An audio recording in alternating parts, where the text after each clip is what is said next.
soal percentage kita harus bicara angka dulu ya. Hmm. Berapa sih 1% itu atau keseluruhan market game di Indonesia itu berapa? Kita tuh sudah ada beberapa partner yang bisa melakukan train of tenure terhadap tenaga pengajarnya gitu.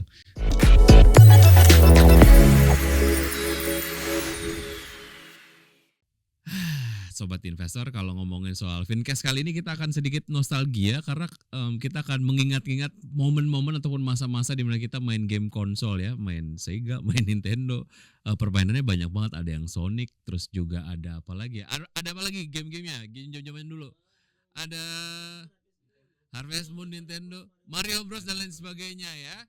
Tapi konteksnya zaman sekarang di era digital, sebenarnya gimana sih teman-teman di game developer memanfaatkan momen digital ini sebagai peluang untuk meraih cuan ya. Nah, kali ini kita akan ngomongin soal ini barengan sama Mas Ivan Chen. Beliau adalah CEO dari Ananta Rupa Studio. Sebutan yang paling meriah untuk Mas Ivan. Yeay. Ini kayaknya semuanya game semua nih. Gamer semua. Mas Ivan gamers juga dong? Saya gamers juga. Gamers ya. Ya. Game apa yang sering dimainin? Kalau saya sebenarnya lebih karena sekarang kesibukannya cukup banyak ya. Jadi sekarang biasanya idle games lah. Idle game itu Idle apa games berarti? itu yang RPG tapi nggak perlu kita bermain dengan serius. Kadang-kadang bisa ditinggal gitu. Karena Oke.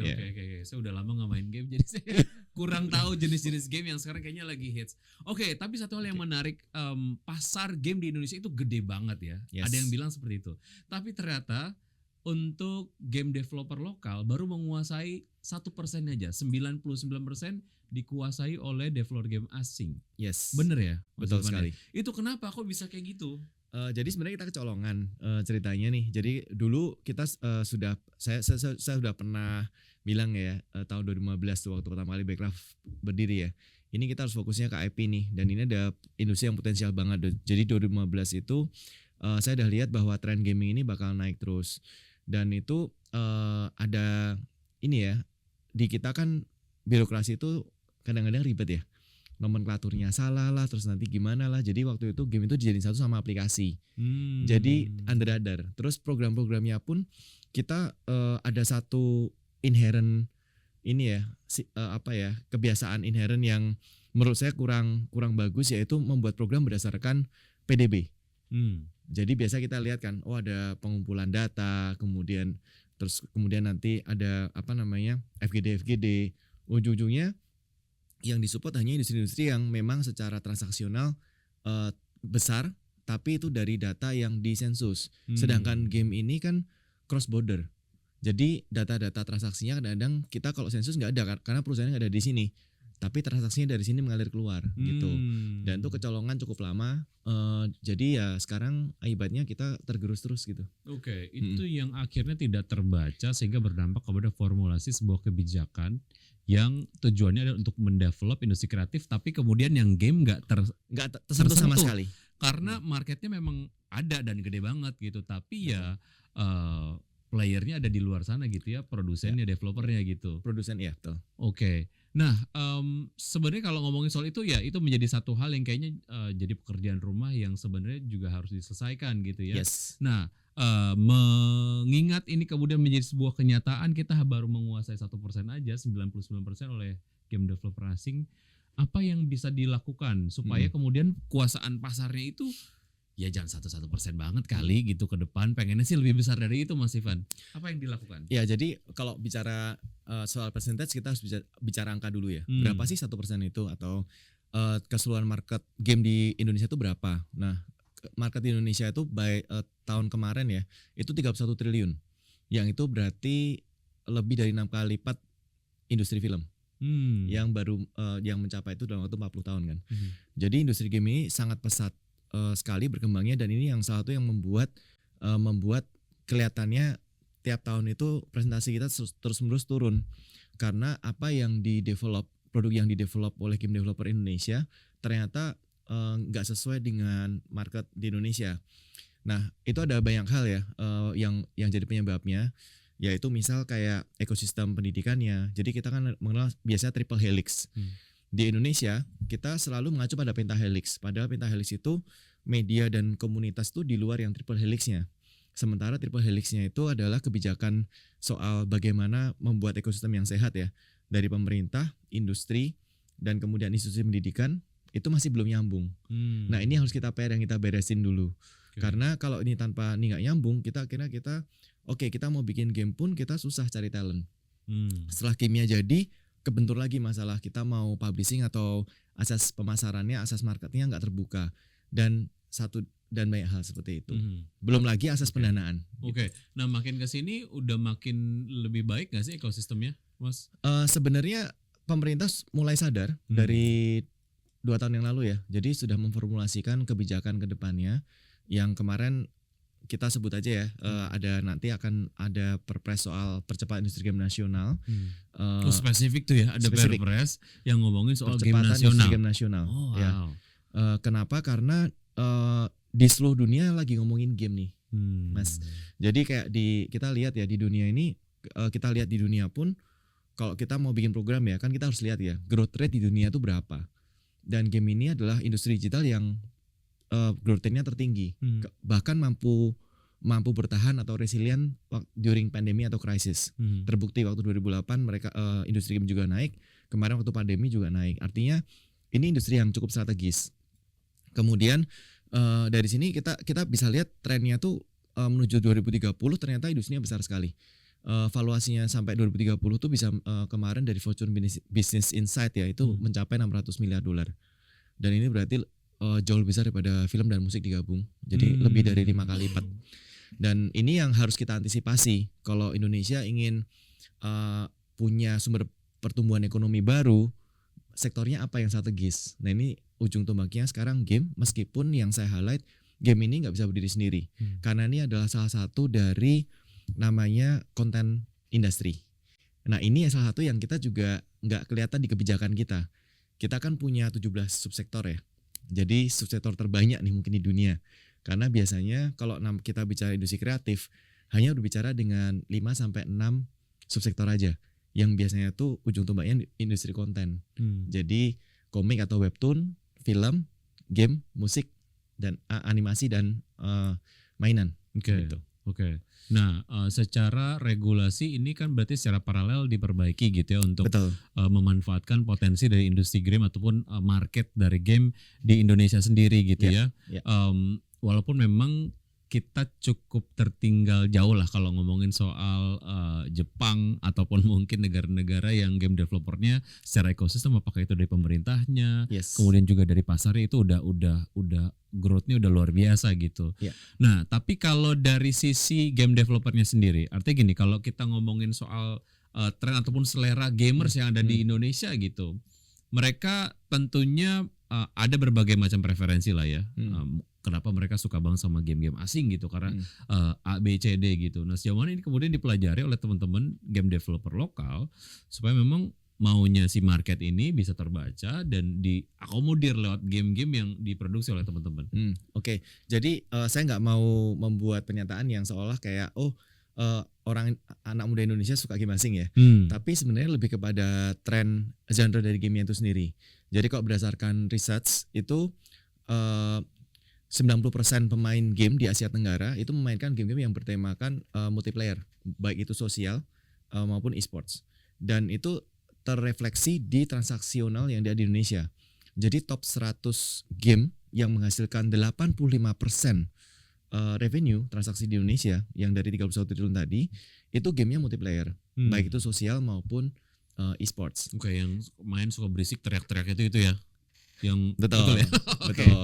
Betul. Nah, tapi kalau kita bicara soal game-game yang casual atau indie gitu, itu biasa di Indonesia itu transaksinya hanya 15% dari keseluruhan transaksi dan gamenya itu jumlahnya 400.000. Jadi kalau yang satu menguasai 85% tapi hanya 100 game, yang satu 400.000. Jadi kita kalau bisa bikin 1.000 game, lawan kita tuh 400.000, nggak tahu siapa musuhnya. Nah makanya kita harus sangat spesifik. Kalau kita ingin menguasai market lokal, berarti genre-genrenya juga harus spesifik gitu. Oke, nah genre yang paling potensial yang tadi ya, yang multiplayer, ini multiplayer. Ada sosial maupun kompetitif. Oke, apa sih yang mempengaruhi tren kegemaran masyarakat Indonesia akan game, Mas? Kalau saya lihat ya, karena 2/3 penduduk dunia itu main game. Dan ini bukan tren sekarang ya. bukan tren sekarang, tapi kalau kita mengacu pada studinya John Huizinga, Homo ludens, manusia bermain, itu disebut bahwa permainan itu sudah ada sebelum ada peradaban. Kita nggak perlu ngajarin binatang bermain, mereka punya budaya bermainnya sendiri, ya kan? Jadi ini dan permainan ini baik itu elemen permainan ini berkembang seiring dengan perkembangan teknologi. Jadi kalau kita ambil contohnya ya, di zaman mungkin di kita belum mengenal budaya tulisan gitu misalnya, itu sudah ada permainan senet misal di Mesir. Itu 3.300 tahun sebelum Masehi. Kemudian ada backgammon di Persia 3.000 tahun sebelum Masehi. Kemudian ada Weiqi atau Go ya di Cina 2.500 tahun sebelum Masehi dan sebagainya. Dan yang kita kenal paling baru itu caturangga. Itu di India tahun 600-an ya, sekitar abad ke-7. Nah, sementara ludus atau permainan itu ada yang bersifat fisik. Jadi kayak Olympian dan sebagainya. Jadi kayak kita akhirnya ada permainan yang fisik, ada permainan yang secara strategi mengasah otak. Dan waktu ada teknologi, dua-duanya juga berevolusi. Permainan yang mengasah otak ini akhirnya jadi e-sport sekarang. Dan ini yang kita jadi nggak heran. Kenapa? Karena permainan dari dulu ada. Setiap anak kecil di dunia itu pasti mengalami fase bermain. Nah, tapi permainan apa yang dimainkan dan industrinya seperti apa, itu yang jadi challenge kita. Yang mempengaruhi tren marketnya teknologi nggak sih? Maksudnya betul, begitu. Teknologi. Kalau kemarin kan kita main game konsol, terus sekarang kita main game di handphone gitu. Itu Ya. kan berarti memang ada pergeseran teknologi yang kemudian membuat platformnya berbeda dari 10 tahun yang lalu sama dengan sampai dengan yang sekarang gitu ya. Yes. Nah, sejauh mana dengan pergeseran dari teknologi ini juga akhirnya menimbulkan cuan lah dari point of view game developer gitu. Ya, itu menarik ya. Tadi satu teknologi, betul. Karena sejak 2007-2008 ya, waktu ada sosial media kayak Facebook, itu melahirkan sebuah culture baru, jadi social gaming gitu. Jadi dan disitulah kemudian semua gadget yang kita bawa, kemudian aplikasi-aplikasi kita juga berbasisnya sosial. Jadi dan ini yang membentuk satu fenomena atau behavior baru dari digital native kita, bahwa mereka berinteraksi lewat medium apapun itu, berinteraksi atau bermain dengan orang lain. Terus untuk teknologi sendiri, yes, payment gateway ya terutama ya, atau transaksionalnya jadi lebih mudah. Karena bisa dari potong pulsa maupun kayak beli di Alfamart sekalian gitu. Nah, kita tuh yang belum terekspos di situ. Jadi biasanya yang transaksi di minimarket semuanya kayaknya asing deh. Belum ada game lokal di situ. Jadi itu yang jadi challenge kita juga nanti. Oke, mungkin kalau Mas sendiri udah ngobrol sama game creator beberapa puluh tahun yang lalu, terus kemudian membandingkan dengan konteks sekarang, karena Mas sekarang menjadi salah satu pemain lah ya di game developing yang ada di Indonesia gitu. Kalau pertanyaannya adalah lebih untung dulu atau sekarang, karena sekarang teknologinya lebih canggih gitu, untungan mana kira-kira? Oke, jadi kalau kita bicara untung ya, karena mungkin ini forumnya buat investor ya. Dulu itu belum visible bagi kita develop. Kenapa? Karena teknologinya terbatas. Jadi kalau kita lihat satu industri yang mau diinvest ya, kalau kita bicara dari kacamata investor, ada beberapa hal yang jadi poin penting, yaitu satu, teknologi available apa enggak, visible apa enggak. Yang kedua terkait dengan tren di dunia seperti apa. Nah, kalau kita lihat dua-duanya, sekarang ini saatnya investasinya di industri konten atau game. Kenapa? Karena semakin cenderung lebih mudah untuk mengembangkan gamenya, dan secara di industri yang di dunia juga sangat tinggi sekali. Jadi kesempatan itu masih besar. Kita ambil contoh ya, di Malaysia, negara sebelah ya, itu ada grants yang namanya digital content grants. Yang besarnya tuh yang kalau kita baru mulai bikin IP-nya ya, kita sebutnya, itu bisa start dari 3,5 miliar. Maksimal. Tapi kalau kita mengembangin IP-nya bisa sampai 7 miliar. Itu grants loh, belum termasuk investmentnya. Dan tahun ini mereka komit buat ada 120 miliar buat mendorong industri game nasionalnya. Kita lihat di Thailand, mereka juga barusan 3 minggu yang lalu mereka announce bahwa mereka melihat game ini sebagai soft power atau cultural diplomacy. Karena mayoritas anak muda di Asia Tenggara tuh bermain games. Artinya kalau kita ingin menebarkan influence atau mempopulerkan culture dari negaranya, game ini jadi medium yang cukup bagus. Kemudian di Arab Saudi itu 38 miliar dolar investasinya di industri game tahun ini untuk membangun game industri dari nol. gitu. Jadi kita lihat tren di dunia sekarang semua lagi ngomongin game. Dari jadi kita kalau diakumulasiin untuk investasi di game belum di ada, dalam negeri belum terlalu banyak lah. Oke, Eh, kenapa belum. sih investor belum terlalu percaya untuk chip in ke sebuah game developer yang ada di Indonesia gitu? Oke, jadi banyak. Padahal kan sebenarnya gue potong. Padahal kan Apa-apa. sebenarnya kalau secara market sendiri kan nggak ya harus juga untuk market Indonesia juga gitu. Bisa kemudian bikin game menggunakan jasa game developer Indonesia untuk kemudian dipasarkan di I don't know Asia Tenggara ataupun di dunia gitu. Yes, oke. Jadi naturnya ya investasi di Indonesia tuh mayoritas tuh melalui VC, dan VC di Indonesia tuh mindsetnya masih startup. Nggak ada yang salah dengan mindset mindset Visinya startup. visi lokal atau visi? Visi lokal. Oke. Kalau di luar negeri cukup banyak yang sektor agnostik itu istilahnya, kayak mereka investasi di mana aja. Nah, kriteria kalau kita lihat di visi lokal ini mindsetnya masih mindset yang 5 tahun yang lalu, 10 tahun yang lalu ya.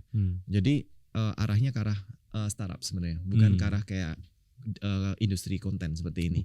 Itu satu yang bikin jadi susah. Yang kedua adalah banyak yang masih berpikir bahwa industri game itu gamblingnya tinggi. Sorry, ada apa dengan point of view dari VC yang men-treat game developer sama seperti mereka men-treat startup?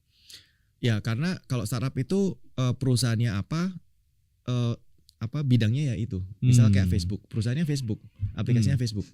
Kalau game industry nggak bisa seperti itu. Oke. Kita kan lihat ada misal kayak satu game developer gitu. Dia biasa mempunyai beberapa title sama kayak film ya. Kalau industri game kan mirip sama film ya. Deket banget sama film. Jadi dia bisa menelurkan banyak title atau IP gitu. Itu yang bikin waktu pertama kali pitch biasanya saya agak kasihan juga sama rekan-rekan yang atau adik-adik yang baru pertama kali pitch ke VC, langsung ditanyain masalah apa yang ingin kamu selesaikan. Itu pertanyaan itu udah nggak nyambung gitu. Gitu. Ya ada itu ya treatmentnya seperti mereka mau chip in ke startup ya. Betul. Solusi apa yang lo hadirkan gitu. Betul. Padahal sebenarnya ya solusinya adalah untuk menghibur, terus abis Not itu necessarily, yes. Karena ini industri konten. Iya, Gitu. oke. Terus Ya itu challenge-nya itu, terus kemudian juga belum ada ekosistem yang cukup kuat buat mendukung industri game lokal di Indonesia sendiri. Jadi ini yang bikin karena investor tuh takut juga. Kenapa? Karena lah ini ada ininya nggak, ada apa? Ada, kalau kita ngomong soal barang ya, itu ada distribution channelnya nggak. Terus gimana kita dapat support dari local government? Karena waktu kita bicara dengan investor, agak serem-seremnya adalah pemerintah Indonesia dan BUMN masih menggunakan produk asing. Nah ini yang bikin mereka juga jadi takut. Lah ini kalau kita bisa bikin game pun, terus BUMN dan pemerintahnya masih pakai produk asing, gimana gitu. Oke. Itu menjadi apa ya alasan mengapa akhirnya investment di game Susah di di negeri Indonesia. susah sekali gitu ya. Betul. Buat jadi apa namanya bayangan lah ya untuk sebuah game developer bisa growing, nilai investasinya berapa sih? Oke, jadi ini tergantung ya. Jadi ini pertanyaan yang sangat broad sekali, dan ini mungkin bisa membuka pengetahuan juga ya. Kalau kita lihat tolak ukurnya Cina misalnya, ada satu game yang masuk di top 10 lah. Dia bukan ranking 1 tapi top 10, namanya Genshin Impact. Itu nilai investasinya 1,5 triliun. Itu game mobile. Oke. Nah, untuk satu game. Oke. Ya. Itu termasuk moderate ya. Karena kalau kita lihat yang AAA games bisa kemarin terakhir itu bisa sampai 5 sampai 8 triliun ya. Nah, tapi kalau di Indonesia tentunya dengan apa base ya PDB kita masih cukup rendah ya. Itu nggak akan segitu. Cuman kalau untuk bersaing dengan top 100 game yang ada di market Indonesia, itu nilai investasinya berkisar 30 sampai 100 miliar per title. Per title ya. Oke. Jadi kita butuh buat punya substitute istilahnya kita sebutnya buat take over or local market. Kurang lebih biaya investasinya untuk mendevelop satu buah game kurang lebih seperti itulah ya. Yes. Ada tergantung mana yang tergantung genrenya. Genrenya dan juga pengennya gamenya nanti akan seperti apa. Betul, gitu exactly. ya. Yeah. Oke, harusnya kalau peluang banyak sekali bermunculan di era digital ini berarti peluang cuan ke depan akan makin banyak dong. Sudah pasti. Sudah pasti. Okay. Apalagi game ini juga salah satu cluster di dalam konten sektor yang kita sebutnya IP industry ya, di mana ada produk turunan-turunan yang lain, bisa sampai ke merchandising, bisa dibikin filmnya nanti, bisa kan Netflix sekarang banyak title baru dari game. Hmm. Dan kita lihat bioskop juga sekarang udah mulai banyak, Hollywood juga mulai ngangkat dari games. Terus kemudian ya banyak dari produk-produk derivasi yang bisa mengamplifikasi atau memultiplikasi dari revenue streamnya gitu. Oke. Kalau dilihat dari SDM-nya sendiri, tadi kan Mas Ivan bilang bahwa yang perlu didukung adalah dari si dunia pendidikan sendiri gitu. Gimana mereka bisa memproduce talenta-talenta game lah ya, kemudian bisa direkrut untuk memproduce banyak sekali game ke depan. Nah, sejauh ini seperti apa quality-nya, secara kuantitas seperti apa, dan kalau ngomongin soal quality berarti sejauh mana mereka juga bisa develop ataupun mungkin memproduce game-game yang secara kualitas tuh nggak kalah gitu, apakah itu dari visualnya, dari ceritanya dan lain sebagainya gitu. Ya, jadi ini masih ada gap yang cukup besar terus terang dari industri ke dari institusi pendidikan ke industri ya. Karena KPI saya pikir KPI-nya ada yang salah nih. KPI-nya hanya mungkin kelulusan atau mereka cuman bisa bikin game.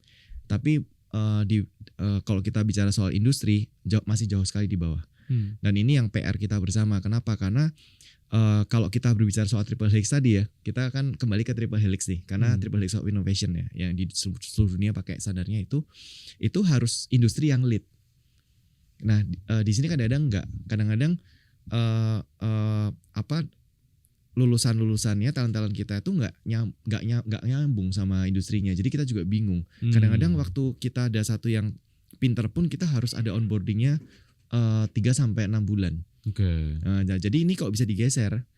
Jadi kayak kita rubah mindsetnya, bukan kayak mindset startup ya, tapi mindset lebih kepada ini setelah mereka selesai, terus mereka magang dulu setahun misalnya untuk tahu gimana cara kerjanya atau cara manajemen produksinya dan sebagainya, itu mereka baru akan paham bahwa ini nggak mungkin mereka bikin game sendiri gitu. Gitu. Tapi udah sering nggak sih ngobrol sama institusi pendidikan ataupun mungkin komunitas pendidikan yang ada di Indonesia lah ya, supaya mereka menghadirkan program-program yang sekiranya at least untuk industri game, karena kan secara potensinya ini gede banget dan akan banyak sekali membutuhkan SDM yang akan bekerja di industri game. Betul, gitu ya. Sering ngobrol nggak sih sama mereka ataupun mungkin dijembatani oleh pemerintah supaya ya ada satu jurusan khusus gitu misalnya?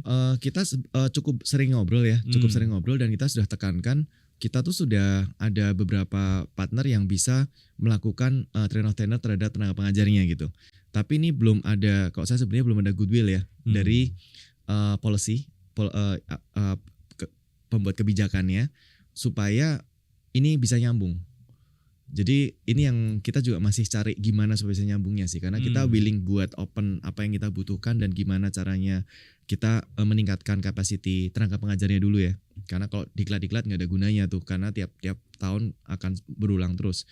Tapi capacity buat tenaga pengajarnya juga penting ditingkatkan supaya kita juga hubungan antara institusi pendidikan dan industri itu lebih mesra gitu. Oke. Yang dimiliki sama negara-negara lain dalam hal regulasi lah ya. Apa aja sih yang kemudian ini mungkin kita bisa bandingin lah ya, kondisinya di Indonesia itu gimana gitu, seberapa ideal sih mereka gitu? Kalau kita lihat ya,